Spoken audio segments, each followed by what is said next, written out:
For years, sub-Saharan Africa has struggled to meet its energy demands. A situation that's been blamed on poor planning, cumbersome policy, and most commonly, a lack of funding. But industry experts say capital is available, but government needs to collaborate with independent players. Really what you need public-private partnerships. You need independent power plants where the private sector is able to come in, take on and assume all of the risks that are associated with these big projects for a fair and reasonable tariff. That, I think, is probably the single biggest driver, is moving away from a model where the country tries to procure on its own behalf and allowing independent power plants to take place.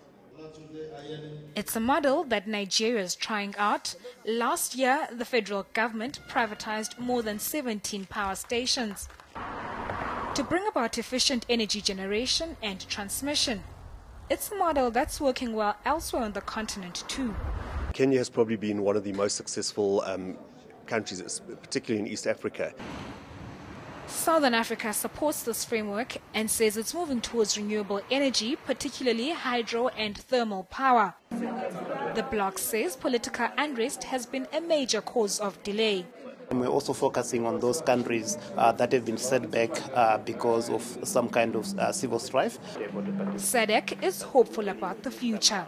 We are confident that from 2017, based on the current projections, I think the SADC region in totality should be able to provide power that is equivalent to the demand and beyond, indeed, have a reserve margin so that we can attract investment. Reliable energy is essential for economic activity and growth. Kutaza Madoti, Johannesburg.